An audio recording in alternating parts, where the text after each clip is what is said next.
What up, world? We are back with our MSI preview here, MSI breakdown of the play-in stage, and now we're getting into the knockout stage here on Power Spike. Dgon, Monte, and Dom here to break things down in the world of League of Legends. And here it is. It's an international event. You can't get more world than that here. We're doing a quick reaction here on our first play-in stage, where we got to see the taste of the new format. Different teams coming on in.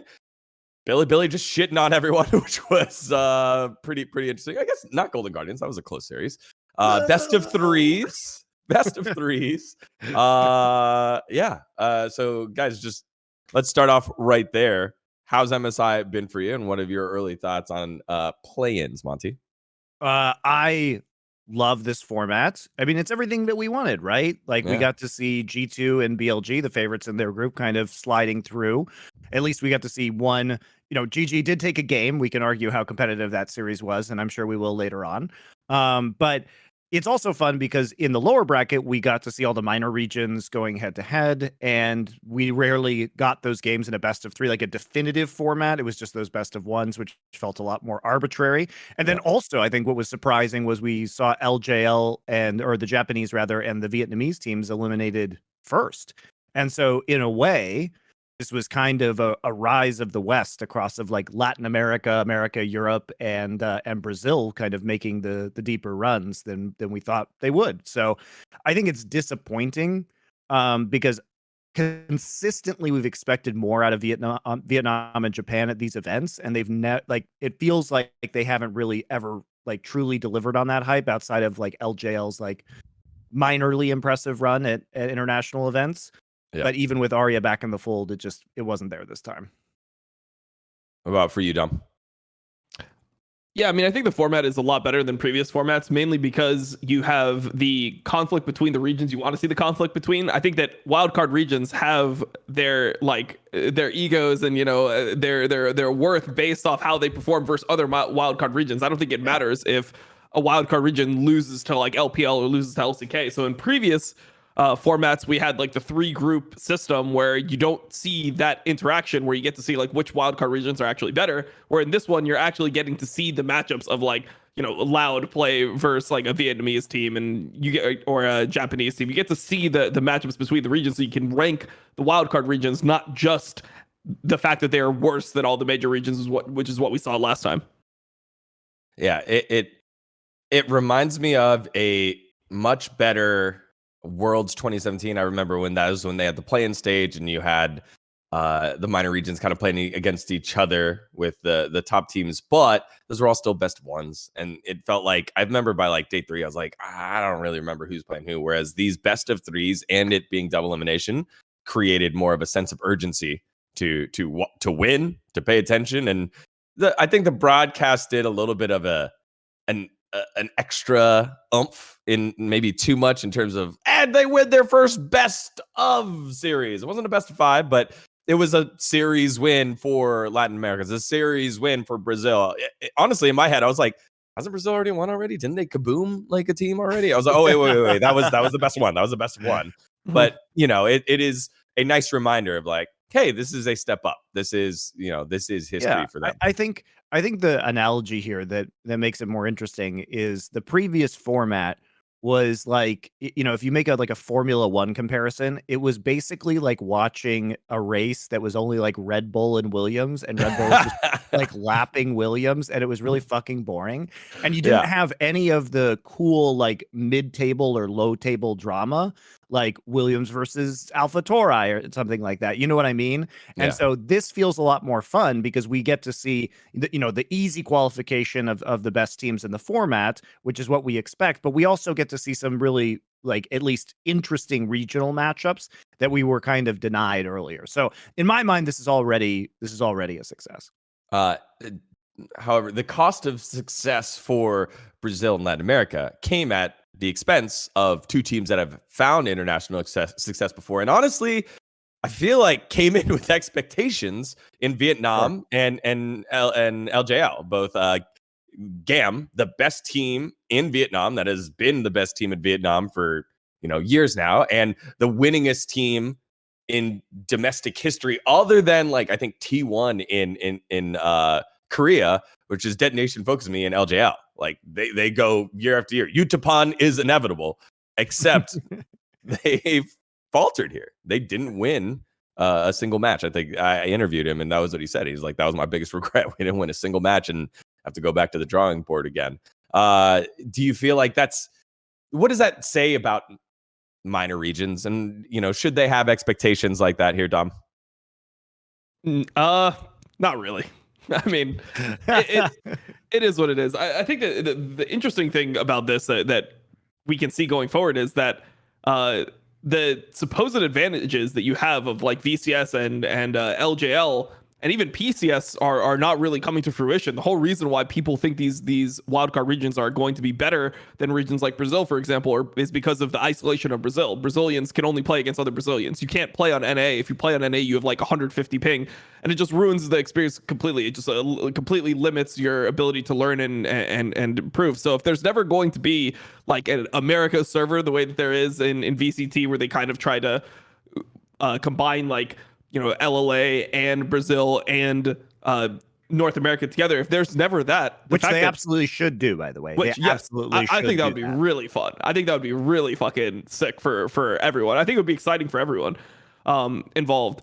I think that it showed that Brazil and LLA, even though they are limited, they're finding ways to actually get better. And like obviously, there's a lot of importing going on in these regions. If you like know CB LOL. And LLA. I mean, there was a point where I looked at the LLA teams and almost every single one has 2 Koreans on it. It was just Koreans all over the place. I mean, the team that Jose Diodo was on with Takeover, which names that people should know from LCS last year. I mean, they were playing with Sam D, who is a known player, played in Hanwha Life. He played in LPL briefly as well. So they're playing with... Fleek is in an LLA team, right? Yeah, On Fleek is in an LLA team. He was in a team that was in the finals. Like, you have a lot of talent within these regions. Obviously, in Brazil, the new signings or the new signing is Trick. So Lava, if you remember Lava from LCK, he now plays in a team called Los Grandes in CBLOL. And they're playing with Herit as a top laner, and they just subbed Herit for Trick in CBLOL. So you are getting like a lot of players going there, and I think that these imports are helping elevate the region. We've seen a breakthrough here. I think that this is a pretty significant breakthrough. The fact that, I mean, LJL was the last wildcard region that made it to the group stage in 2021 Worlds. Like, even though they did go 0-6 or whatever, I mean, they were able to make it past the PCS 2 seed, which was extremely surprising at the time. Obviously, there was the issue with, somebody getting caught match picking over a titty pick, but I think you love bringing that story up. Of course, it's so funny to me. I don't know. I think I've discovered the secret as to why we have these regions leveling up from Korean imports, but it doesn't happen as much in LCS. Oh, okay, so when the border wall was built, I already hate it. It had an unintended side effect of keeping the skill vampires in America. It's actually blocking them from going south into Latin America and Brazil. So they're skill vampire free right now.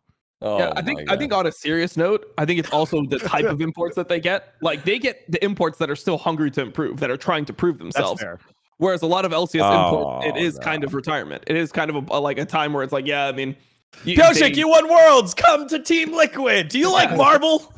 Yeah, I mean, that's exactly the difference, right? True. Like, somebody who's just won Worlds is probably going to have less of that grit, that hunger to get back than a player like Root, for example, or even a player like Trick at this point. Obviously, Trick has a lot of accomplishments, but he just was in the military for 2 years, right? So when he comes out of the military, he wants to prove that he's still good. He wants to like grind League again. He's probably been thinking about playing Pro League for this amount of time. So I think that the difference of imports, like, instead of importing the tier 1 Koreans, they're importing like a lot of the tier 2 Koreans, which we've seen have success even globally. Like, Photon has done pretty well compared to expectations. Berserker obviously did really well coming out of challengers. So I think these are actually really good imports. Also, historically, I mean, we've seen Korean players who kind of start their career in Brazil, like Ole, come to America, LCS afterwards, and actually have quite a bit of success. What about Crown? Oh my God, you're right. Yeah, that's a crazy one. That's a crazy one. A lot of people don't remember that, but Crown began his career in 2014 in Brazil, and he ended up becoming a world champion, world champion 3 years later. and then retirement homed here in stuffed optic and He had a CLG. briefly good That's run. the difference, Dgon, is they're getting Crown when Crown is hungry to improve. His first year, he wants to show that he can compete. He wants to make it back to LCK. He's there to prove himself. We get Crown after he's won a world championship, had a failure at Worlds, and he's just trying to fucking cash in a check. I will say, like, think about the imports this year that kind of came in and surprised everyone, or not surprised, but performed. Gory, right? River last year. River, Boogie, like these are kind of journeymen that have been hungry. And then you look at the big name guys that we also brought in, look in the U Team Liquid, and it was, it was not the same result at all. Not the same result. The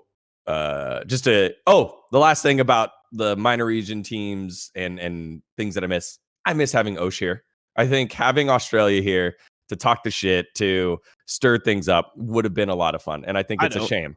It's a shame. I hated watching them. Fucking 8 games. We had to watch them go 0-8 last Worlds. And none of the games are competitive. Like it's just a waste of time. I don't like that would be 4 You're gonna see Fudge talk some shit soon. Don't worry about it. I know. But just you can't have the Pentanet, Pabu, that whole team they're not here, Unfortunately, the new format, because obviously they have a chance to get here, right? Are you guys familiar with how how OCE qualifies now?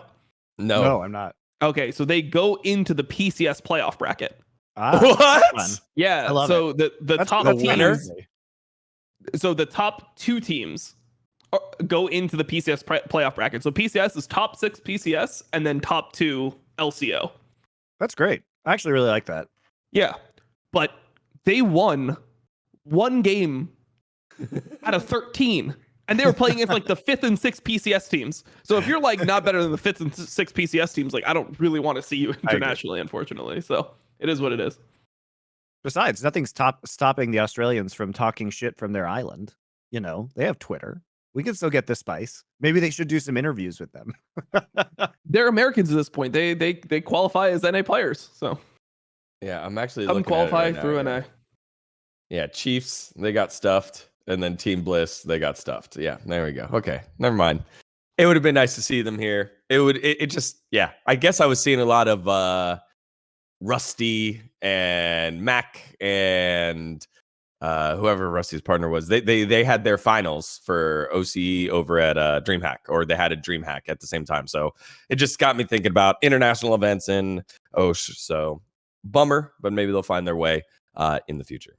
Okay, so that was just kind of like our quick reaction on the tournament so far.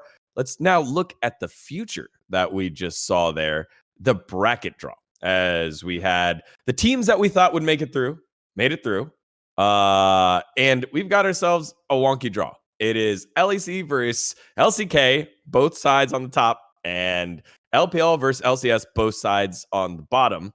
And let me just ask you this, Dom. How do you feel like the bracket draw went? I think it actually just went as bad as it possibly could. When it comes to, like, if you try to think about a worse way that you could have lined this up, I don't think you could have had anything worse. Because even if any of the teams were swapped, if T1 was on the other side, then at least you get like T1 versus JDG compared to like a potential BLG versus Genji, which you want to see, right? You want to see these teams interact with other regions, where right now, if you I'm sure if you look at like the odds and you just look at what's the most likely scenario, it's just going to be LPL versus LPL, LCK versus LCK, LEC versus LEC, and LCS versus LEC. Basically, it's a rematch of all 4 regional finals, except for G2. But yeah, except for G2, because LEC has a different format. But I think that's the tough part about this draw. And then the other thing is that you don't cross over, right? Yeah, you don't that's cross what I was over gonna ask. In the lower bracket. So it's not like you lose and then the match is like, oh, the loser of the bottom side plays versus the loser of the top side, which obviously that could backfire as well. I mean, no matter which way you do it. Basically, the problem with that is that the crossover doesn't really work, because if you were to cross over between groups, like we saw for the last chance qualifier between GG and PSG, then it makes sense to do that because they haven't like played each other and they've been in opposite double limb bracket. The problem with the crossing over the losers bracket here is it could create the exact same scenario of like LCS versus LCS and LEC versus LEC in the lower bracket. What you should do is make it so that, and this is I agree with Dom that this is the worst possible bracket that could have been drawn, and so we're unlikely to see anything this bad in future iterations of MSI. So I don't think the format is terrible, but one thing you could do, and especially because it's a double elimination tournament now, so you have a little bit more leeway with manipulation of the upper bracket because teams will have a second chance. But you could make it so regions can't be in the same side of the bracket. And if you do that, then you solve a lot of these problems. Yeah. But you can do that. But then don't we just kind of know who's playing who? I guess you pull one draw and then it's like, all right, cool. We know the rest of the bracket.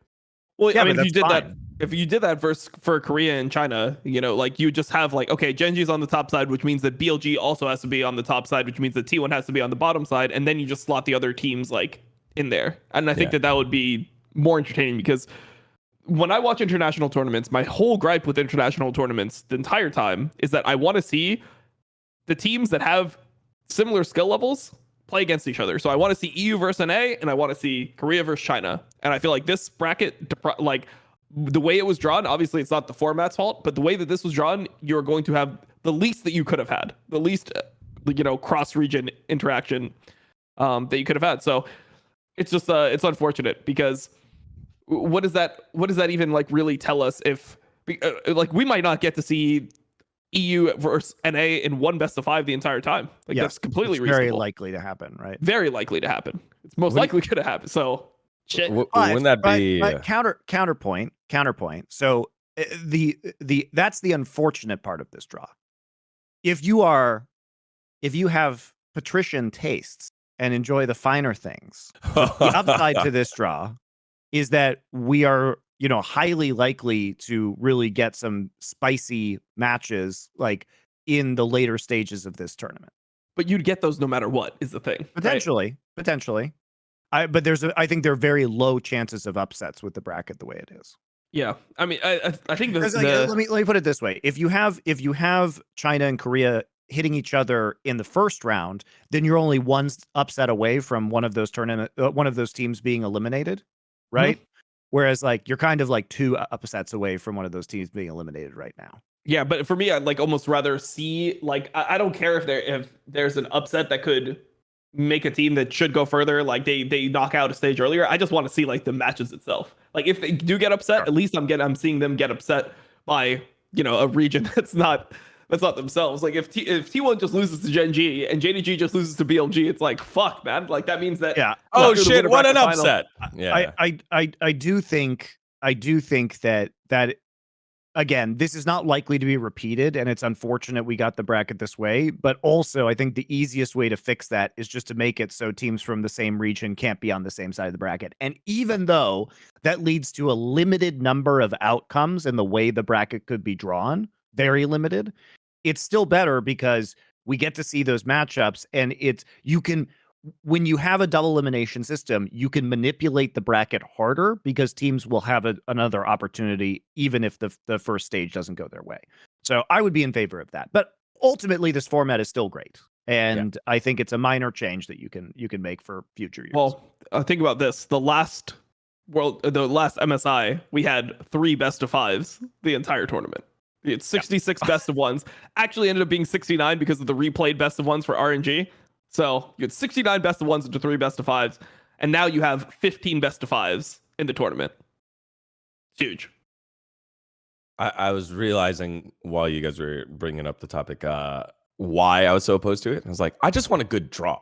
But Dom's like, I want good matches. I was like, you know what? That makes a lot more sense. I mean, I think the matches, and also to be fair, we've skipped a couple of patches on most of these regions ever since the end of the summer finals. So when we talk about seeing these matchups again, they're going to be different. We're on a different patch. We're in a different meta. The meta looks pretty different than we saw most of the teams competing on several weeks ago, like a month ago. And I think it's going to be very entertaining to watch rematches between these squads. Like, I'm not sad if I see another matchup between Gen G and T1. I agree. Yeah, I mean, I'm not sad either. It's still a good matchup, but I'd rather see Gen G versus BLG and T1 versus JDG. That's what it is. We still might see those. So yeah, we still might see those. But exactly. But the thing is, if it happens in the upper bracket, then you could potentially see them multiple times, which would be like really sick over the course of a tournament. Yep. Well, that's the draw that we had, and we got here by our topic of our Galaxy Brain Club today, which is the success of the West so far here at MSI. We had expectations, and rarely as a North American fan at international event, when there's a team with even the slightest bit of expectations, do they meet it? Golden Guardians met it, and G2 went sailing on through. So let's get into it. The topic of our Galaxy Brain Club.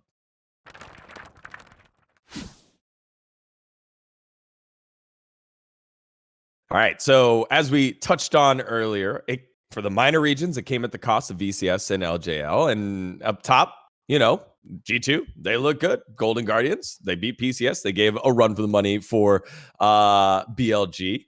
And I was on Dom's co-stream where we got to see exactly what we thought we were going to see. Licorice handling Ben. It was great. It was awesome. Everyone in that co-stream was like, I remember I was going to do the Yamato. Isn't Ben like the greatest player in the world? And hey, that was pretty. Maybe it's Licorice. Yeah. Doesn't sound anything like him, but we'll take it. No, come on. That was okay. That was okay. As somebody who spends the majority of my time inside of Yamato's nutsack, it sounds very different than what I'm normally hearing. All right. I gave it a shot. But, how do we make of... okay, we could go with the West, but let's start with Golden Guardians kind of just making it through despite expectations to possibly falter. But not only did they not falter, they looked good. They looked good against this competition. Yeah, I mean, I think that the series versus BLG is like kind of carrying a lot of people's expectations because they did get like slapped in all of the early games. Yes. Their balling was just getting completely like fisted. So. It was bad. I mean, I think they had a good comp in game 2 and they outplayed in mid game. I think the surprising thing from Golden Guardians from watching them all year is that they used to be the team that could get leads early game and then they would throw every mid game. They were so bad mid game, but now their mid game's actually a lot better than it was before, and even versus like better teams, it looks like they're finding ways to outplay mid game. They're a lot more decisive in a lot of the fights, the way that they take them, the angles that they look for. It just seems like they've somehow got coordination up a little bit in the last few weeks, so that's really good to see, because I don't think that winning early game and just stomping games versus international teams is like a very consistent way to win games. Like, for example, their first match is JDG, right? If you go into a match versus JDG and your game plan is trying to like out skirmish them early game. Yeah, I don't think you really want to like be out skirmishing them in like the early mid game. So yeah, I look forward to them opting into some like 3v3s in the lower part of the map. Yeah, that's going to work out really well for them. Because every time I see that, Ruler ends up with like a triple kill and then JDG steamrolls you in 18 minutes. I mean, I do think that I think the combination of players with Ruler, I think, is actually really good the more you watch it from JDG, because you have a bunch of players that are really good at setting up fights, and then you have like one of the best cleanup ADs of all time slotted into that team. So, I mean, obviously that's a different matchup, but Golden Guardians overall, I mean, they just look like they're playing better League than they were in North America. And then Licorice is just laning well. I mean, Licorice had so many issues. Like, he was bad at laning. His team fighting wasn't good. His TPs were bad. Like, he was legitimately one of the worst players. He was potentially the worst player in LCS over the first 6 weeks of LCS. Like, I don't even know who else you would throw in that category. Come on, we could say like bottom 5. We had some stinkers to kick things out. No. But especially relative to his team, dude. Like, remember relative the Lee Sin game? Come on, man.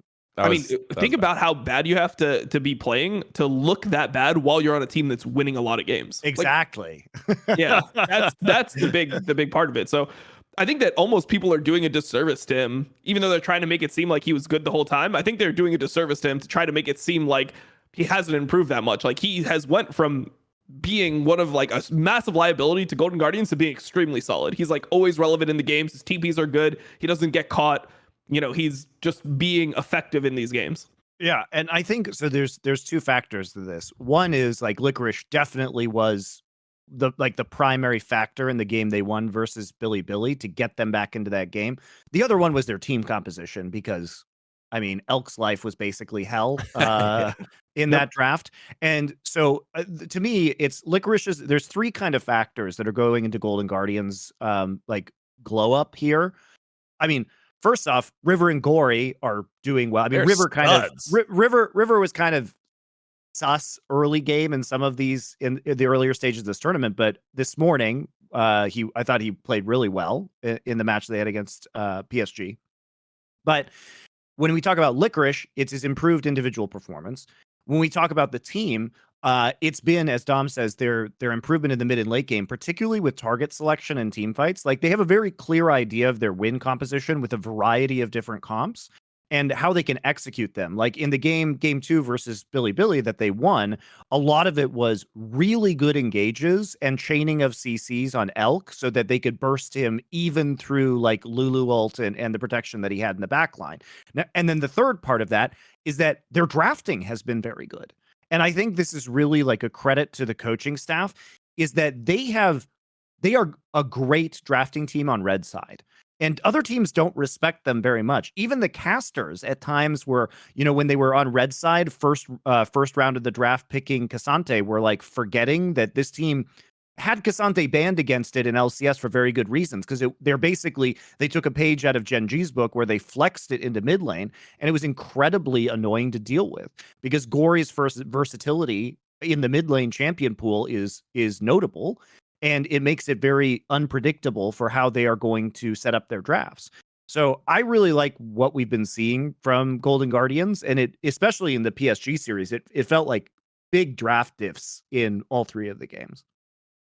Let's move our focus now from Golden Guardians on over to G2, who, I guess a couple weeks before the season was over, I guess their second season, the spring split for G2, it was a foregone conclusion. They were going to be the number 1 seed. They're going to slide on through, and then they faltered, right? Then we had the Mad Lions playoff story armor or plot armor where they just went in and, earned their spot.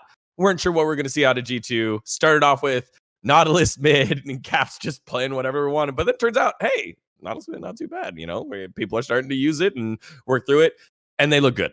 What did we expect? Did G2 hit the expectations that we had of them? They didn't for me. I thought they would play better. They also had a very weak group. They did.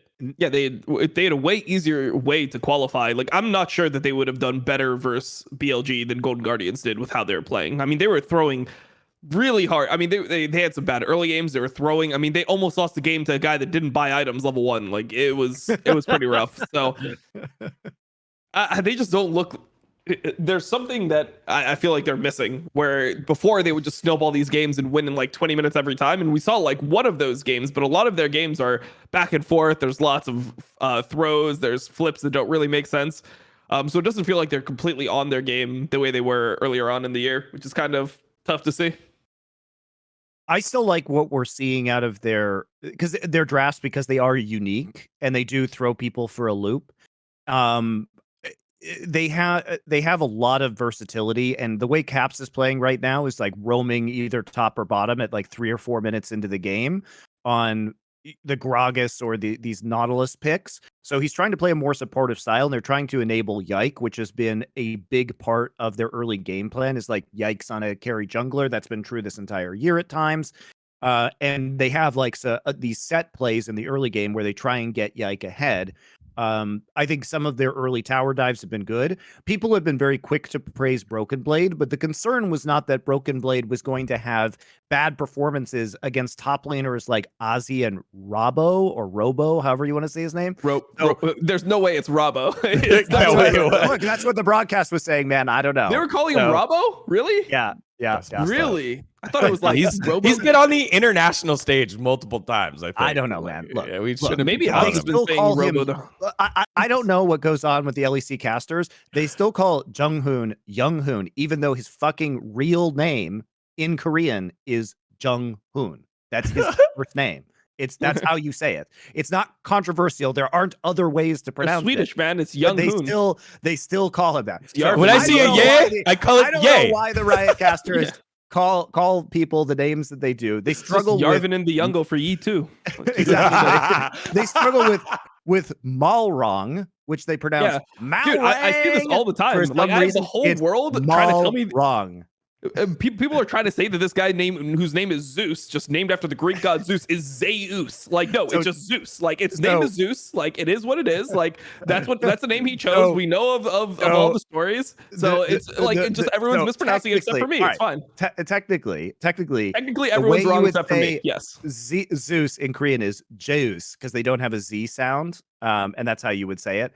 So I agree with you, Dom, but he also says Zeus, so whatever. And I think there was a story that I am not recalling the entirety of right now about a different player named Zeus. So to avoid confusion, he called himself Zeus. Anyway, I agree with you in principle. Okay, so if I say that my name is not IWillDominate and it's IWillDominate, and like, does everyone have to say that then? It's like, no, you have to change the words. Flair. Like, the words no longer mean anything. I just you have to say what I say. Look, man, usually you just default to the player preference. I had to listen to freaks say needly on broadcast for like 3 fucking seasons. I don't give a fuck what anyone says when they're naming things. All right. So back to G2. The point is like, for all of you ready to, throw a victory parade for Broken Blade for beating up on some minor region top laners. Robbo/Robo. And he has done well. Part of that was, I think, especially like PSG's Talon's drafting has been really kind of terrible.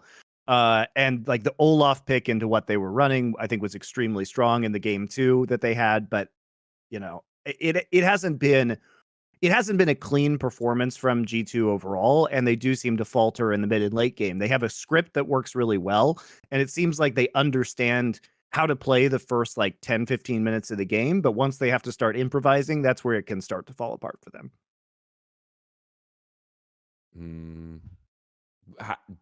Do we feel like they have the fix? Is this a fix? Is this a fixable thing? Is it just them playing down to their opponents as they normally do, or playing up when they play better teams in international events?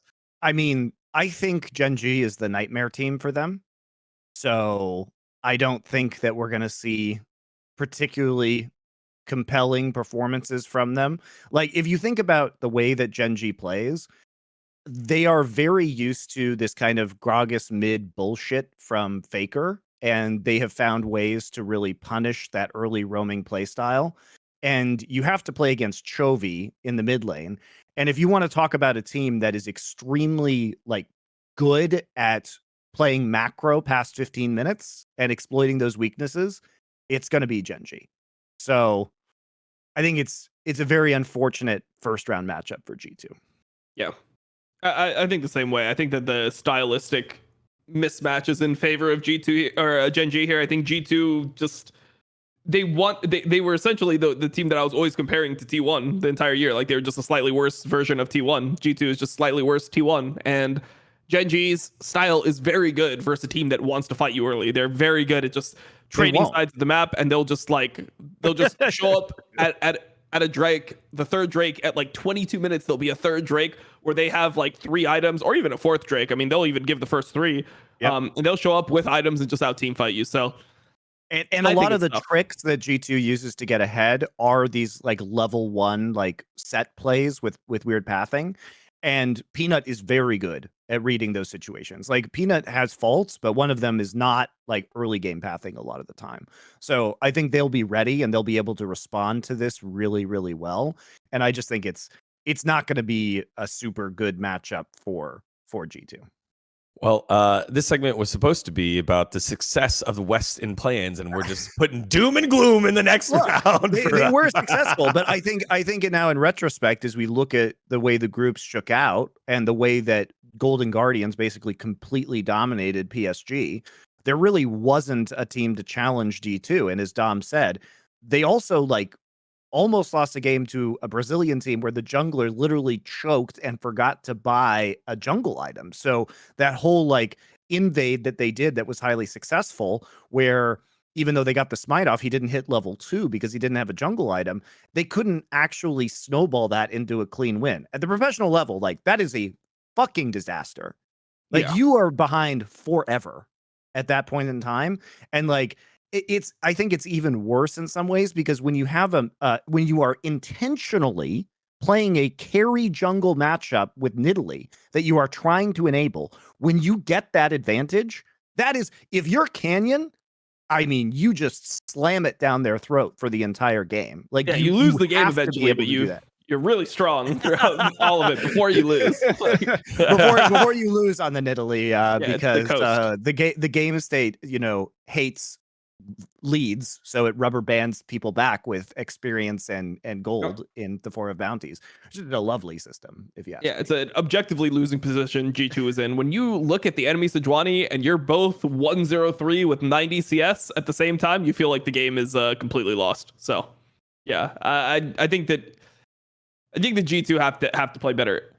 Maybe some of their strategy could be good versus Gen G, since they are like, not only do they play like a early game aggressive style, but they actually play champions that are better with like objective leads. So for example, Bel'Veth I think could be huge in this series. Maybe they can win some games with Bel'Veth, because it feels worse to give an objective when you're playing versus Bel'Veth than it does versus other Poppy things. ulted out of the fight once Jungle Poppy returns for Peanut. Poppy got buffed on this patch. Yeah, I mean Poppy is back. Poppy is back for sure. Poppy's good.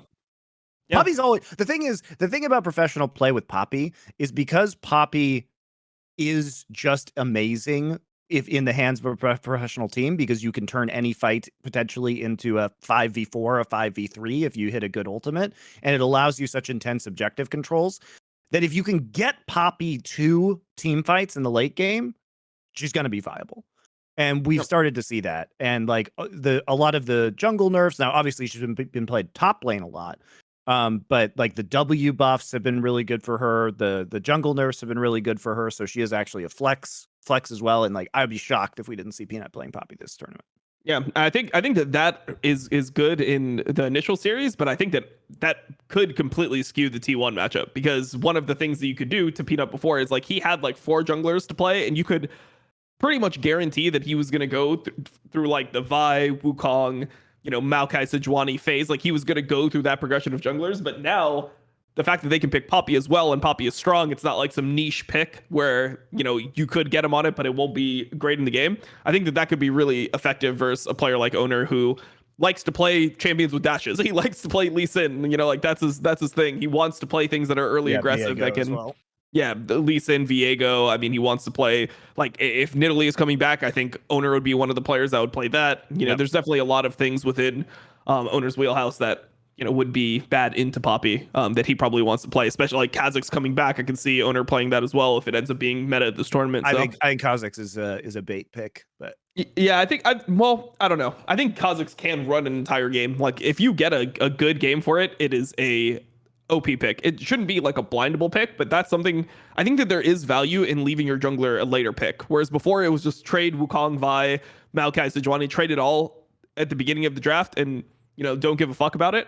But now I think that there's a lot of champions you could pick that are jungle flexes where you could end up putting him in the jungle. So you are kind of early picking your jungler, but you're able to then flex those into another role and get a super OP Poppy, jungle. Gragas. Yeah, these picks. Poppy, Gragas are the main two, right? Like, those are two champions that I think could be really effective for teams that have laners and junglers that are willing to play it. If you're able to play both top lane Gragas and jungle Gragas in like any game, that could lead to some really nice angles where you just put Gragas versus tank, or you use Gragas to block, some bruiser top, and suddenly you have a monster Kha'Zix game.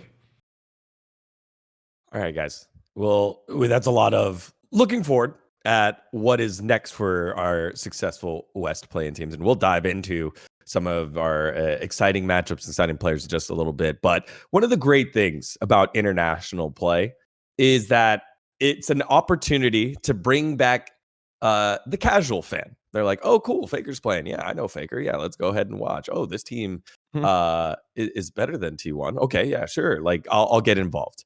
But it can be very difficult to kind of understand what's happening if you haven't seen it in a little while. And that is going to be the topic for our Tough to Swallow segment here about MSI and tournament overlays. Each one's always different, and Monte's got a thing or two to say about.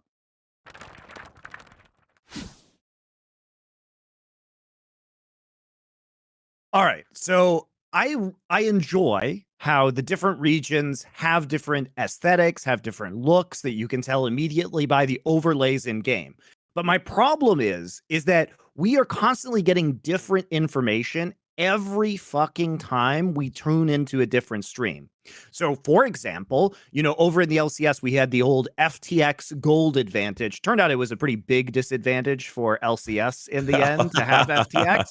But jokes aside, it at least showed the difference in gold between the two teams at the very top of your screen at all times, which is a very useful metric to see. Now, we could argue that gold spent difference is probably a little bit better because it actually reflects the power that any team has at a different point in time, but at least it gives you a vague idea. And, even after the FTX deal exploded, that metric has stayed there. In some leagues, we actually get to see at the bottom of the screen, in between the champions on the overlay, the difference in gold at all times between two different players position by position.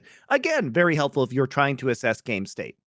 Now, we used to get the MasterCard Mythic pop-up. That apparently has been deleted this year. And instead, what we're getting is the MasterCard gold difference at 14 minutes. Again, that's traditionally thought of as kind of the end of laning phase, so can be very useful, right? When we see those statistics, as well as the number of tower plates that have been taken, which we also see at the same time. But there is no standardization for the information that you're getting, which makes watching League of Legends a deeply annoying and confusing experience, not only for the casual fans, like Dgon was talking about earlier, but for experienced fans, where I feel like every time I watch a different league, I'm trying to desperately find the information that I can find on one of the leagues, such as gold difference for player, and I just feel like I miss that. And it also feels like Riot is intentionally gating this information from people by trying to sell it to sponsors, and if they don't sell it to sponsors, then it just doesn't exist. And that is just very, very annoying as somebody who wants to watch the game and be able to assess game state and get the necessary information you need to compare player and team performances while the game is live and ongoing. So I really wish we could have a standardized set of broadcast features around the world so that when we enter an international tournament, it's not like we're all thrown for a loop because we're not getting the same numbers on the screen. And also, even the graphical overlay is bad. We don't have the white lines on ultimates and summoner spells, so you're literally just dealing with a shaded out circle, which can be very difficult to see at times whether somebody's ult is up or just about to come up or was just used sometimes. So the snap information of this overlay has been really hard, and I just absolutely wish we could have some sort of uniformity across the regions and across international tournaments so that not only all the information is presented in a similar way, but also even the graphics give you the same info like ult cooldowns. Yeah, we've seen a lot of improvement over at the LEC in terms of innovation while still giving you great information. I very much enjoy seeing, all right, this lane is down 0.2k, 0.3k, 300 gold, 400 gold. I like that. You get it maybe once in a sponsored part at the end of the laning phase of he's up by 400. I'm like, okay, but I mean, I just don't want to have to look at two gold numbers at the top of the screen and do math every minute of the game. It's very annoying. And it's so annoying. And they included some of the things that I like about the LEC broadcast, to your point, Dgon. So for example, stacks. So Syndra shards are now readily available. Yeah, the problem is it replaces the the rune. Yeah. So sometimes I have to go back. That's true, Dob. Sometimes I had to go back to the start of the game to when they show the runes. So I'm like, oh, okay, which rune is she running? Yeah. Monte is a boomer, and he wants things to be easier to look at. He's got I don't want to have eyes, glasses, okay? But no, seriously though, it's not just about being a boomer. If I'm watching this on a television, which I frequently do, right? And I have to, the ult circles are very small, and it's hard to tell if the ult is actually finished or if there's a tiny slice of a muted color because it's kind of shaded out. It's not even black and white, right? Yep. It's super hard to see. It's very hard to see. And I feel like going back to when I was casting, if I was a caster, that would drive me up the wall because I would want to be able to call out if there's a team fight and they're fighting before the ult is up. But if I'm not sure, I wouldn't be able to make that decision. Do they not just get the actual specter? Do they not just get the spectator client? No. A lot of the time you just get the live feed. You cast off a program feed a lot of the time. Yeah. Damn. Well, I agree with you, but I'd rather just insult you and call you a boomer. So I'm going to say boomer eyes. Well, you can do both, turns out. yeah. I will agree. And I'll just say boomer eyes, and Monte can't do math. So that's why he's... Look, man, I just don't want to fucking like math test, like a quick math test every 3 minutes when I could just look at a number instead. I just, it's just one of those things I appreciate that all of the regions are trying to innovate and provide, new information for their audiences. I just wish we could somehow have them all talk to each other and like share those innovations in some way, or like at least bring them to the international tournaments. I know people talking communicate. League of Legends leagues communicate. We get dictated. Have you found that annoying in your co-streams as well? Because like the old timer things without the like white line indicator really threw me off for this one. I was like, what the fuck? I haven't seen this in a while. No, it definitely threw me off. I mean, the first day they didn't even show the keystones. They just showed like the overall rune tree that the person had, and it's like, well, that doesn't tell me anything. Like, I want to know if he has spellbook or glacial augment. Like, just knowing he has inspiration is not good enough in a lot of these situations. So that was weird. And then also like there's this glitch that happens like every game where it's like the screen glitches out and you just see like the red like defy thing. And I didn't know if that was intentional at first. I was like, is that like a promotion? Are they trying to make it like defy like in the middle of the game? But that is fucking jarring, whatever it is. So that was what I was going to say. From my time in Valorant, there's an esports overlay client or system that is used. I forgot what it was called, and it would crash. So part of me thinks, to your point, Monte, part of me thinks that the thing crashed because they're obviously doing a road show. It's not in the LEC studio, and they're doing it in Europe, which apparently nothing can fucking work in Europe. So yes, nothing works on the road in Europe. There's a new because they don't talk to each other. America has kill vampires. Europe has server vampires that just go into the tournament realm and just suck it dry of all its overlays. Yeah, so I think that's part of what's happening. So they had to go a little bare bones, but I do agree with one, unifying what stats we're going to see, and then two, if a sponsor doesn't pick up a stat or some sort of overlay, that it sucks that it just disappears. Like that's trash. Like we have the AWS win probability that keeps popping up now. By the way, I do like that.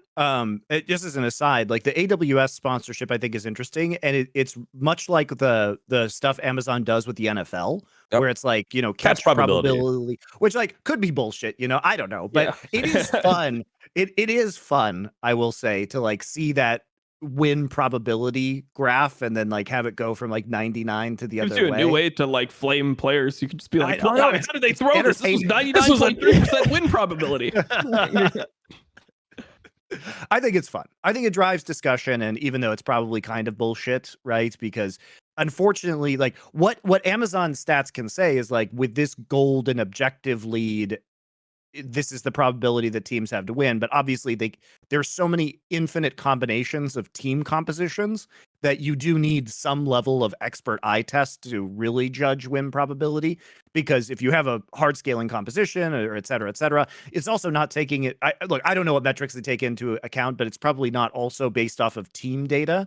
So like if one team has a higher potential to come back, generally speaking, based on their stats. So I'd love to know exactly what they're pulling into that. I think it's probably just general game data, but I think that it would be weighted.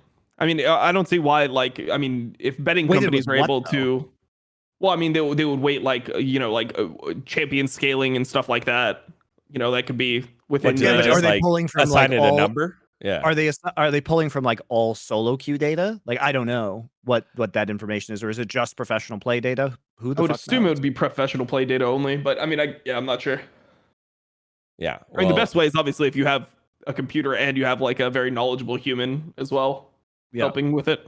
More bodies when we could just get Amazon to pay us this thing where we just put a basic stat over it. Why would we do that? That cuts into our overhead. My point is, in spite of all the flaws, I actually enjoy it. I think it's been a fun addition. It'll be the stats and the overlays will be something that also will be a I guess work in progress here for MSI throughout the rest of it, and also in the future, kind of like the brackets. I'd say the brackets and the draw. Okay, that was our tough to swallow. Next up, we almost couldn't wait for it because we were so excited to talk about how Gen G is matching up with G2. But it's time for a high key, low key, no key on our excitement for the teams and the players that are matching up against each other in the playoff bracket. So we'll see what we think are the boringest, kind of excited, and most excited matchups. Let's get to it.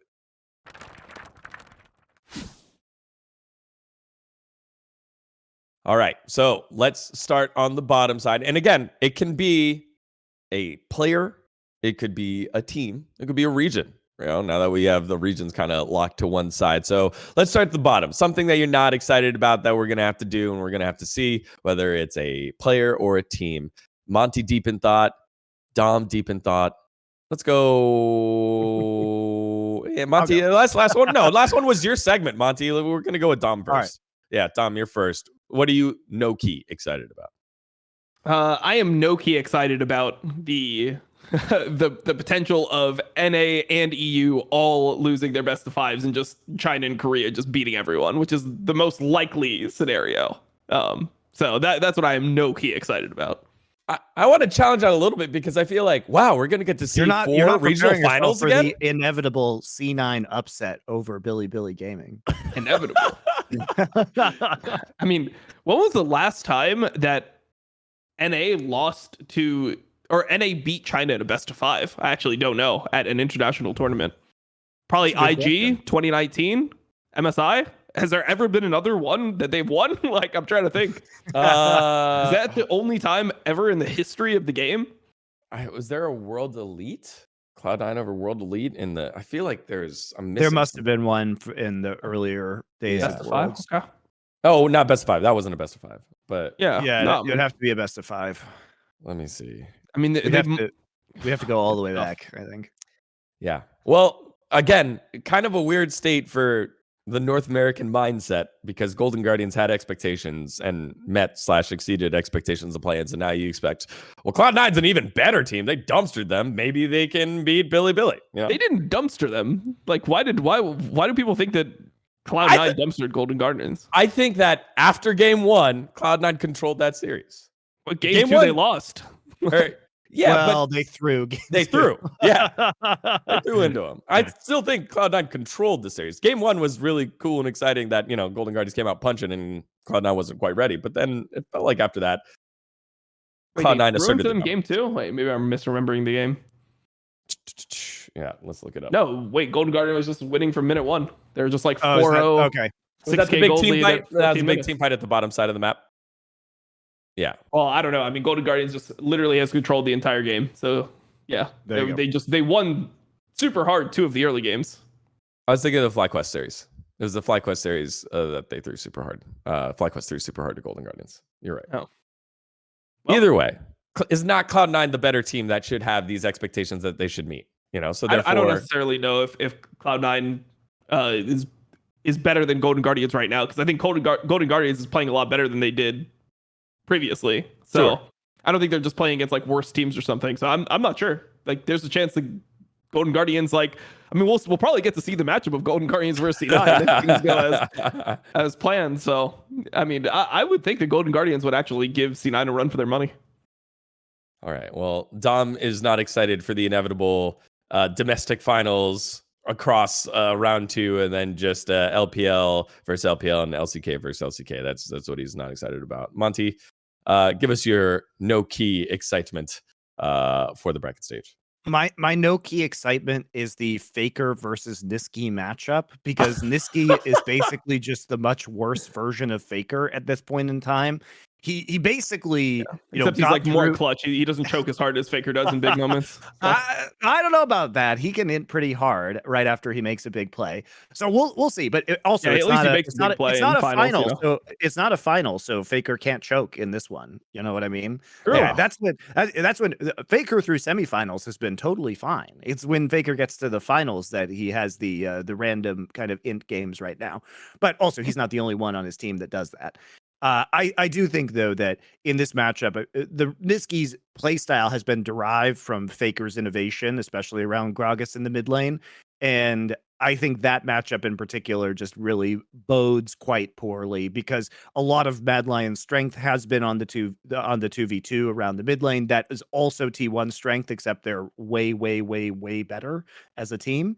And since it's early in an event, I don't think, Zeus or Faker are going to be having their off games like they do in finals. So I think this will be a pretty quick dispatching of Mad Lions. I mean, again, the way that the bracket shapes up, this just might be a very quick round one altogether. For me, guys, think C9 versus Bilibili will be closer than people expect. I hope so. I actually think the opposite. I think that people are sleeping on BLG pretty hard because they lost one game, but I think and they shouldn't have lost that game, to be fair. Yeah, and they shouldn't have lost that game, to be fair. And then also, I mean, you got to remember that Golden Guardian's bot lane was beating C9's bot lane. Like, they were, like, killing them level 1 and shit in finals. And, I mean, I think that Golden Guardian's bot lane and C9's bot lane in terms of lane phase are close. And I think that BLG just plays way better around, like, dive timings and stuff. So I wouldn't be surprised if BLG 3-0'd them, for example. Like, I would probably, if I were to, do what I'm not saying that that's not going to happen. I think that's still the most likely outcome of any possible outcome. But if we had to pick a game that we think is going to be the closest of these series, I would pick C9 versus BLG. Yeah, I'm not sure what I would pick. I might pick G2 versus Gen G. I think G2 might be able to just, like, do the G2 where they play to the level of the opponent that they're facing. That's what they always do. Yeah, I mean, like, also when you look at, like, C9, for example, I think that there's a lot to be said for players that, don't have international experience. Like, Fudge has never done well at an international tournament up until this point, right? Like, I mean, he had, like, the MSI, I guess, in 2021 where he was the best player on the team that didn't even make it. Yeah, but the rest of the team was he was doing well, but the rest of his team was also doing quite badly.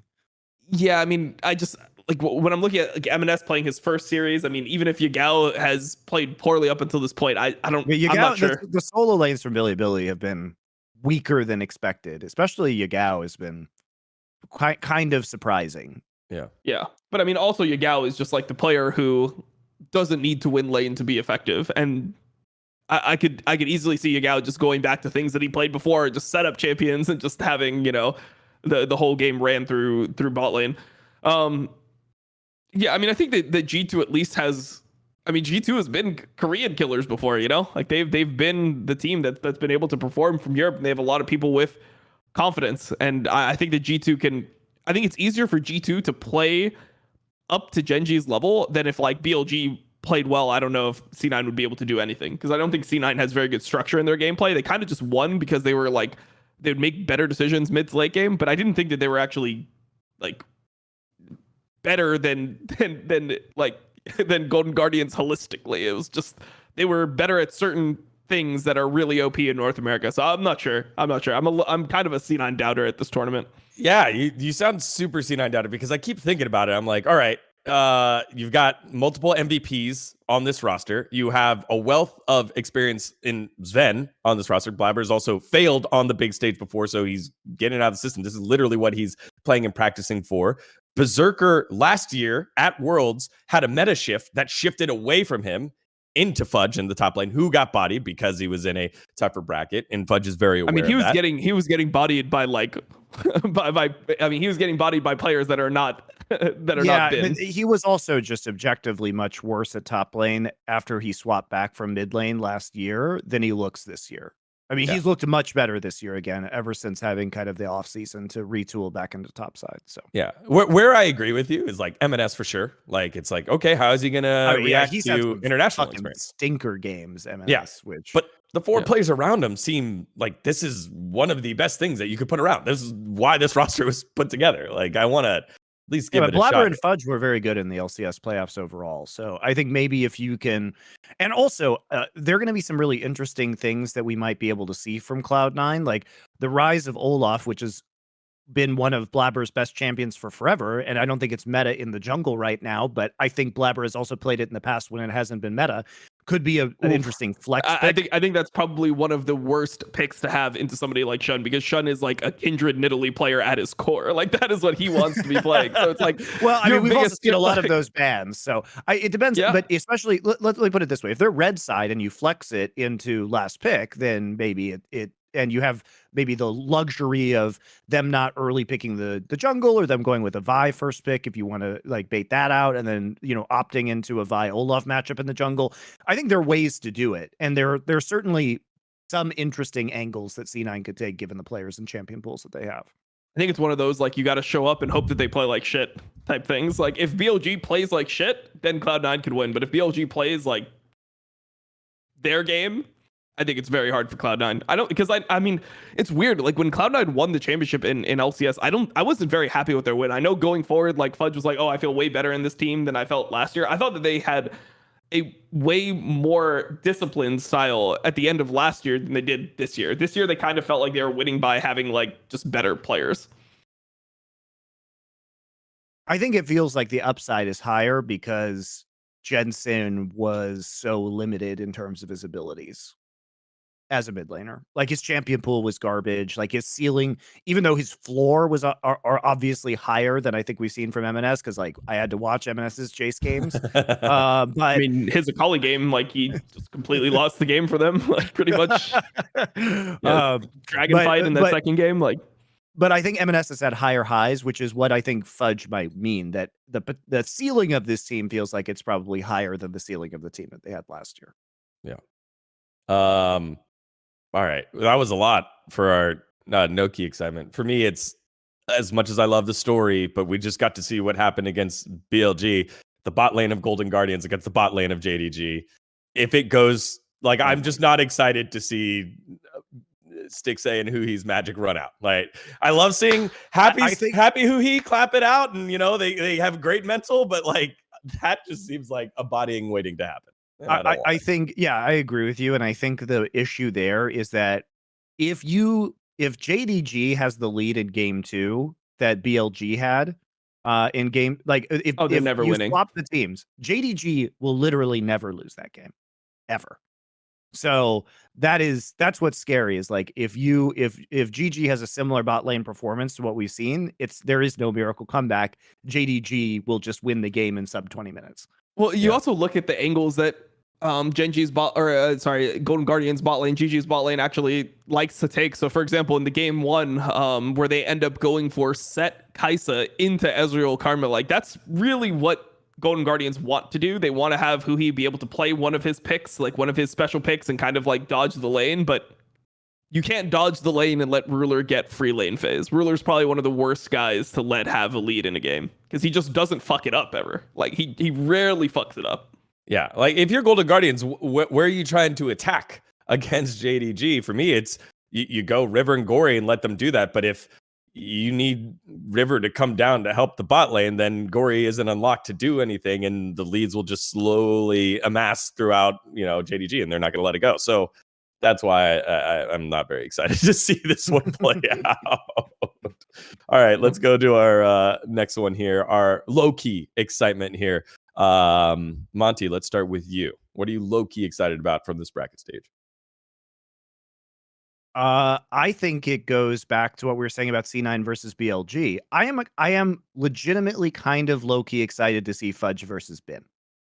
And I know that's going to sound weird, but if Cloud9's going to win, it's going to, or win a game. I don't think they're going to win this series. Win a game. I think it's going to be a similar style of performance to when Licorice got the lead and was able to kind of bootstrap Golden Guardians back into that game. So if they can get certain draft advantages, like we saw, allowed Golden Guardians to kind of come back and take that game by focusing Elk and like having the diving Cassante with the Gragas and the Yasuo really kind of chain CC and eliminate Elk in the backline and take away a primary win condition, then I think that's a possibility. And given that Bin's performance has not lived up to expectations so far this tournament, and I think Fudge is coming in off of a high from the LCS playoffs, I'm interested to see that matchup much more than I thought I would be coming into MSI. Let's just say that the expectations have relatively gone up. So it has piqued my curiosity.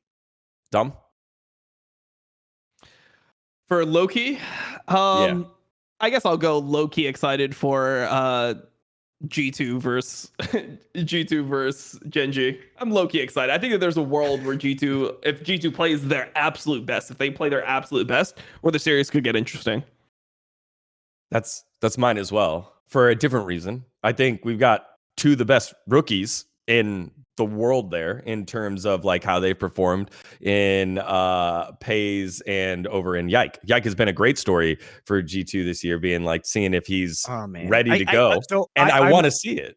This is not an insult against Yike. Okay, I need to make this very clear for G2 fans. It's just clip that it, G2 fans. It's coming. It's just that he's a rookie. Okay, he has been clip all this out of the clip. By the way, he has been crutched so hard by the coaching staff of G2. Like, think about. Let me put it this way: in what other universe is Caps playing like Gragas, Sejuani, Nautilus mid lane to support his crazy ass carry junglers, and they have these very early set plays around the jungle pathing, okay? And it's not a bad thing. It's a great way to win games. But that doesn't mean that Yike is some sort of rookie phenomenon. It means that the team is set up to help him. In the same way that EG used to be set up to help Danny, even though people couldn't realize that Danny's job was basically being a superpowered cannon minion on Tristana and like split pushing towers and then showing up and getting resets in a team fight. I don't understand why people couldn't get that, but that's what he did. He had a job. He did the job. The team was set up to facilitate him doing a job and in order to make him shine. But that doesn't mean that he is a Pays level rookie player. Okay. So Yike, in my opinion, still makes mistakes in the mid and late game and has gotten caught out and sometimes isn't worthy of all the eggs that have been put in his basket. I think he's had a very good year for a rookie, but that doesn't mean that going up against Gen G is where you want to be, because this team is the macro team and you're not going to fool them with your bullshit.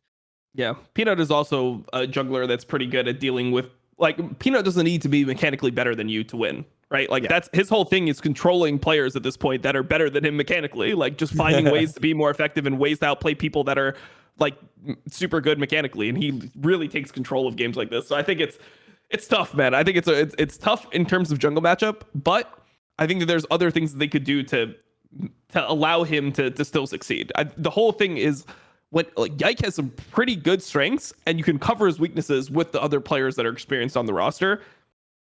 Still, it's a losing proposition if both teams play on form, but like if a weak Gen G plays against a top tier G2. I mean, I think G2 when they play their best, they're the best Western team, like by far when they're actually on form. And they're unique too. They're unique. Yeah. I mean, they play their own That's style. a huge advantage. Like I watched a lot of LCK. No one's playing Bel'Veth in LCK, right? Like you don't have Bel'Veth picks. Sometimes, but not a lot. Yeah. Yeah. I mean, maybe you get an odd Bel'Veth game like that in just like a random game, but most of the time, like you're not dealing with champions that snowball as hard. So G2 when they play their best, they play with a lot of flex picks. They play with a lot of unique champions and things that are that just play differently early game. This could be an advantage. Like maybe if they get a really sick, Samira angle or something, and they do the Nautilus flex, and then they have a Bel'Veth and they just stomp the game early. Like G2 knows how to win from advantageous positions. Like if they're really far ahead. So that's kind of what I'm looking for. All right, those are our three low-key excited. Now let's get to it. The good stuff. What are we most excited for? Our high-key excitement for our playoff bracket. Let's go with you first, Monte.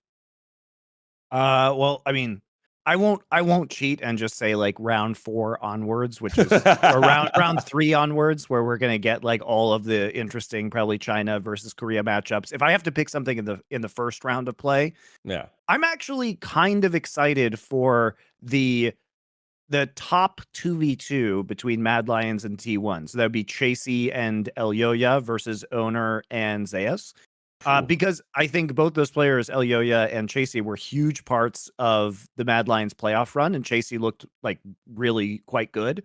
And it's a big test for them in the top side, but also Zeus looked pretty bad in the finals. And again, it's not a final yet, so perhaps he'll have a better performance. But if that's going to be the strength of Mad Lions, even though I'm not excited for Faker versus Niski so much, I think it's a really interesting test of Chasey as a player, and Elyoya has been kind of consistently great throughout the LEC playoffs. So this could be a really fun 2v2 up in the top lane. And it provides potentially a way for Mad Lions to get advantages, because I just don't think that they're going to be getting a lot of advantages in other parts of the map. Yeah, boomer bust down there on the bottom side of the map. But I mean, like, if Chasey can hold his own against a player like Zeus, that speaks really well of him on the international stage. And for a rookie player to have like as strong a performance and seemingly without nerves in the LEC playoffs. Now, he hasn't been on a stage this big before, because we didn't see the stadium matches for LEC playoffs. So maybe he might get some nerves now in a different environment than the one where he played all of his regular season games. But he looked really poised and on form and unshaken by the stakes of the competition. So I think this is a guy who really has a potential to continue to be a star in the European scene. And I would love him to be a star potentially on the international scene as well. What do you think of that matchup on the top side, Dom? I mean, if I was going to pick something high key, I would pick just the matchup in general, not necessarily just the 2v2, but just the matchup in general between Mad and T1, because I feel like either Mad gets like Omega shit on harder than anything before, or we get to see like a pretty fun series, because Hilly is the type of, if there's a player I would like to send into Carrier, it would be Hilly, because when Hilly like starts doing his magic, he's just the GOAT. He's just one of the best players you'll ever see. And when he does it, I mean, look, everyone's probably going to get shit on by Carrier, so that's what it is. Like, I think that this is going to be a quick one. It's going to be a quick one if Mad doesn't show up, but if they do show up, it could be really interesting. All right. I mean, for me, time for the show, baby. Let's go. It's the best team that we've assembled in North America. We're meeting expectations. These guys have failed before. Let's go, Cloud9. Please do something and don't embarrass us on the world stage. You guys are set up for success. Golden Guardians was succeeding. If they can get that good, imagine how good you can get with a little bit more time with M&S, who's hopefully doesn't sprint it there. You've got on the top side, Fudge, who got rammed in during Worlds and realized he got rammed in. And this is literally the moment that he's building up towards international play, getting to play against some of the best top laners in the world. He's literally playing against the de facto best top laner in the world for a little while in terms of Ben. Come on, guys. You got MVP Berserker. You got MVP Blabber. This is the team. I mean, biggest concern maybe is Sven early laning phase. Chase, so you can't play at Cloud9. Yeah. Just don't overthink we haven't seen it. a lot of Chase, to be Come fair. on, Mithy. Don't overthink it. Just keep it simple. So, all right. By the way, I was curious, so I looked it up. This is just kind of a callback to who has been playing Bel'Veth.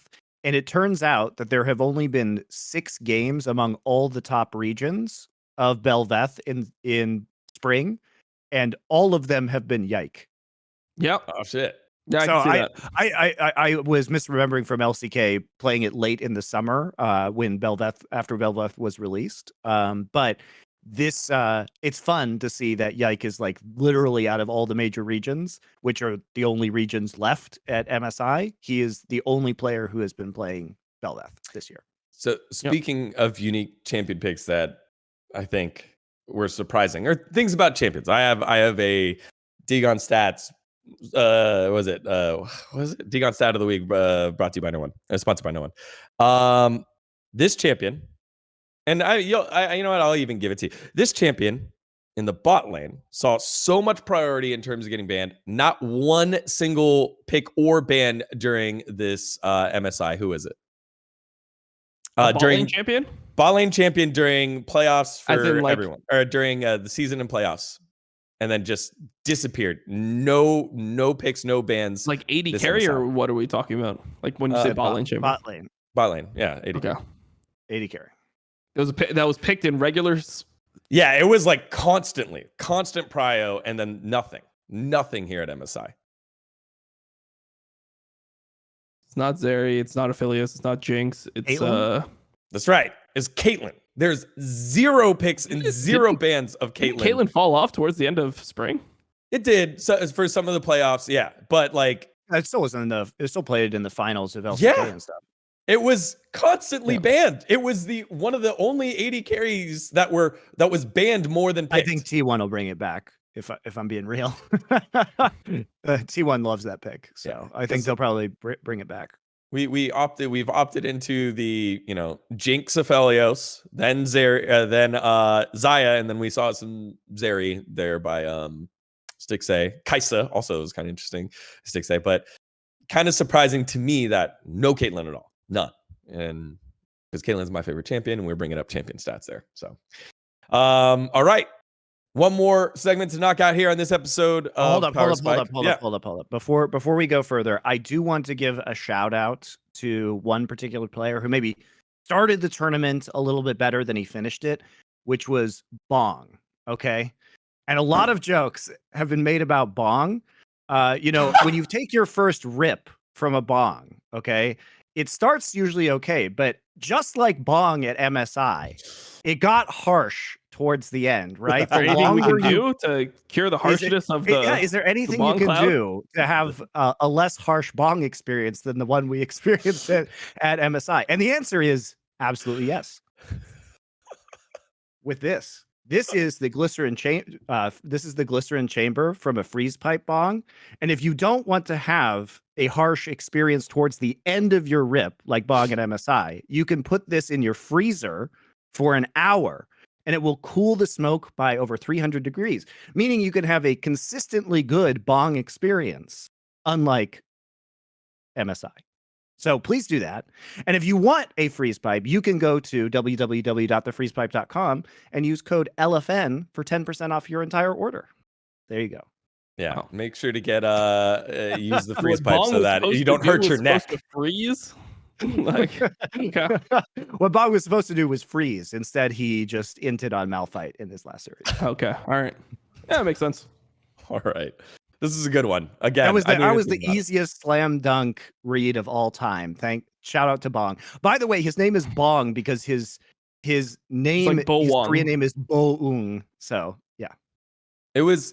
You know what? We did not get the Bo owner, but we ended up getting the Bin Bong matchup. That's the first game. That's the first game. And they were that was the featured matchup. Mercedes-Benz, that's what we're picking. We're going Bin Bong up the top lane. Come on, man.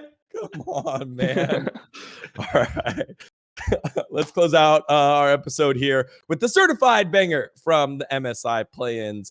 And there were some options. We had obviously some historic wins for some of our minor regions, but we went with, I think, the slam dunk here. It was the Golden Guardians and a Bilibili Gaming matchup. So let's get into it. Certified banger.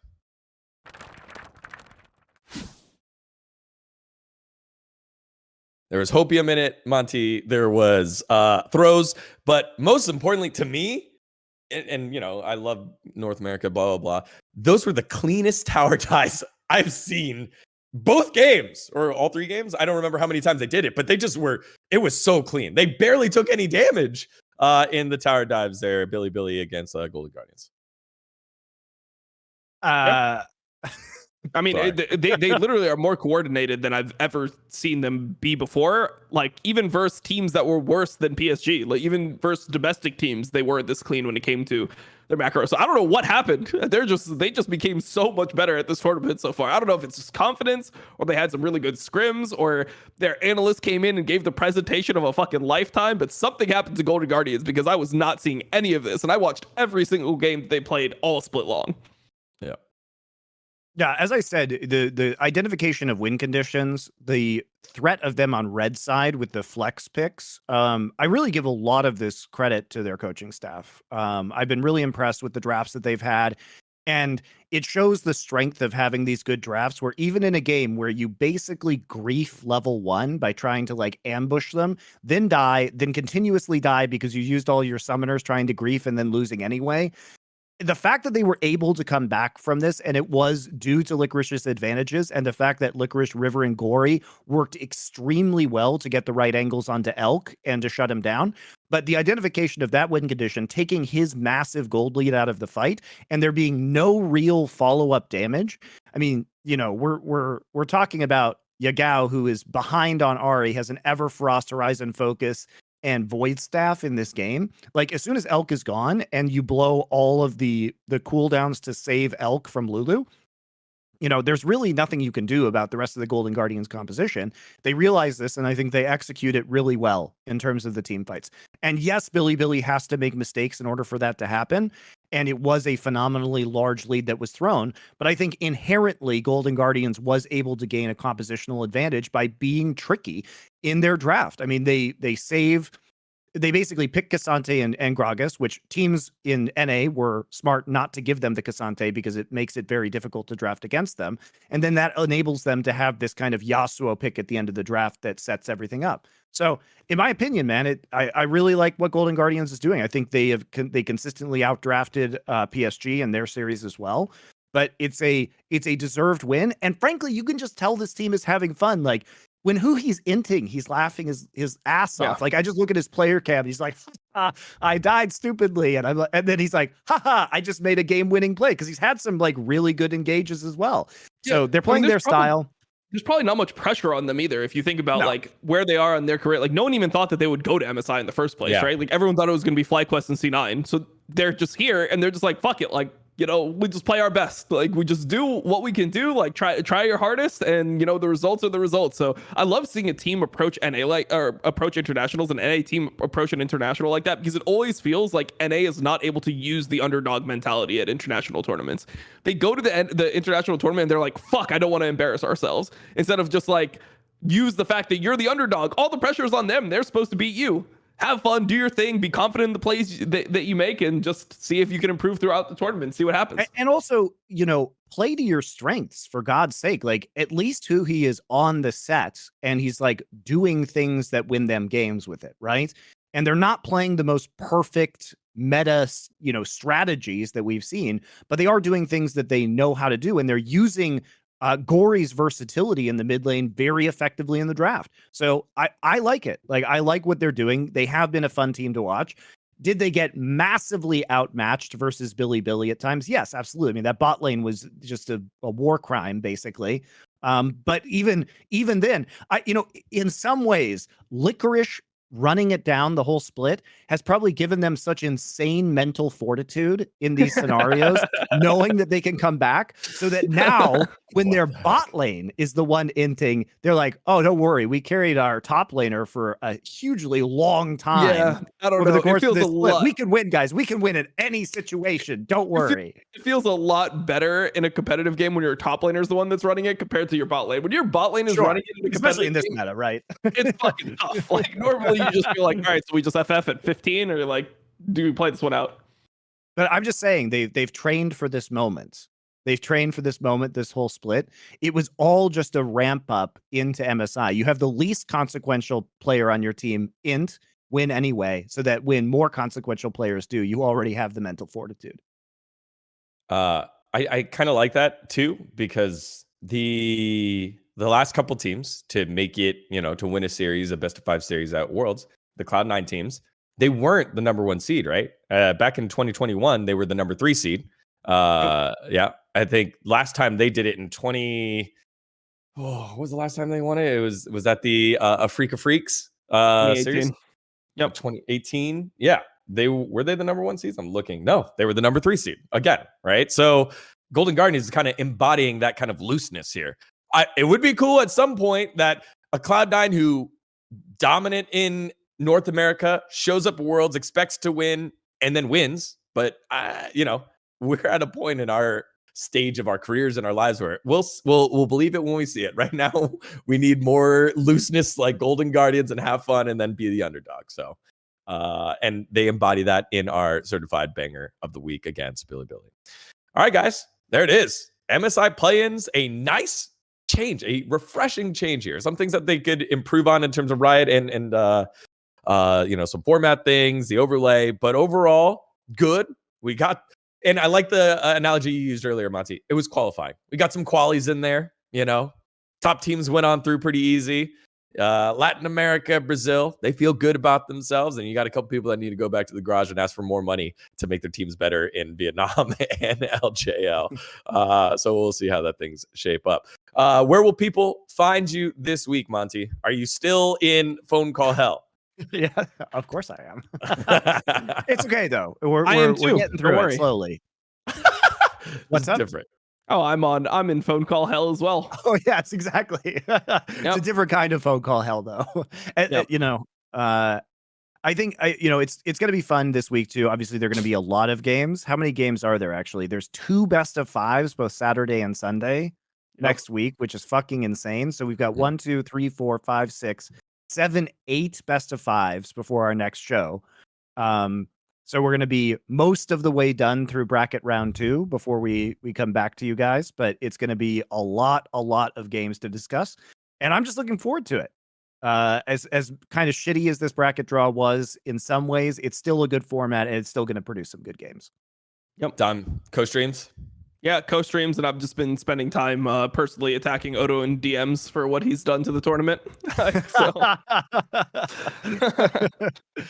What he did to Excel, and then what he did to the team in the tournament. He's just a kryptonite. Right I wonder how much money. This is what I thought about. I wonder how much money Odo has lost MSI in general. Like Riot Games, when they saw the draw, I wonder how much money they'll lose off the viewership being down, based off like everything that they have with all their sponsors because of what Odo did to the bracket. It's got to be in the millions. Yeah, you know what it is. You're like, hey, don't watch the first. The series actually start on Thursday, whenever round 2 starts. Yeah, that's when it actually starts, and then you just sell them those kind of numbers from there. Don't let them see the average go down by adding in round 1 matchups. Those are pretty brutal. All right, I think for me, I got whatever. I'll say it. I'm going to be going to Vegas on Thursday, Friday. So I'll be watching those remote for Esports Awards. We're going to be doing Esports Awards taping there. So that was nice. And then we'll be back at you after the matches next Sunday. Are we going to be live for this one, Monte? No, right? No, we will not be. It'll just pre-tape again. Can you explain that to our friends? That are watching? So if you guys are watching the major, I would highly recommend that you watch our co-streams, which are going to be on the Twitch channel that you're probably already following. So we have a bunch of watch parties planned in collaboration with Esports Bet throughout the entire major. And also because we want to get this stuff onto the YouTube channel as fast as possible, because we have very limited windows between each phase of the tournament. So the VODs will be coming out the same day that we record them, on Sunday the 7th, which is today, and then Sunday the 14th, which is next week. Obviously, that's going to be pretty long day there with 2 best of 5s directly into the show, but we will persevere. I'm running the Dom schedule now, where I'm up at 4 a.m. I do not envy you, Dom. It's brutal. It's brutal. I don't know how you do it. You guys are doing it for a couple weeks, and there's like days off. There's a day off tomorrow. Hey, I'm giving you fucking props, man. The whole point was to give you props. That's why I was saying what I did. Light work. No. You don't know pain until you wake up. You got the 6 a.m. one. That's good. That's nice. Yeah, no, it's perfect for me. When you feel pain is when you wake up at 3 a.m. and you check the LPL schedule and you realize it's fucking Sword Art playing. That's when you're just like, hell. You're there and you're like, maybe if you're lucky, you'll check the LEC schedule and see Sword Art playing next. Yeah, thank God that didn't fucking happen. It didn't happen. It's at the end, but yeah, we'll touch on that next week. Maybe that news just broke. So yeah. All right, y'all. Thank you so much for watching. Make sure to like and subscribe if you haven't. Helps us a ton. Thanks to our friends and our sponsors. We will see you guys next Sunday for the next episode of Power Spike. See ya.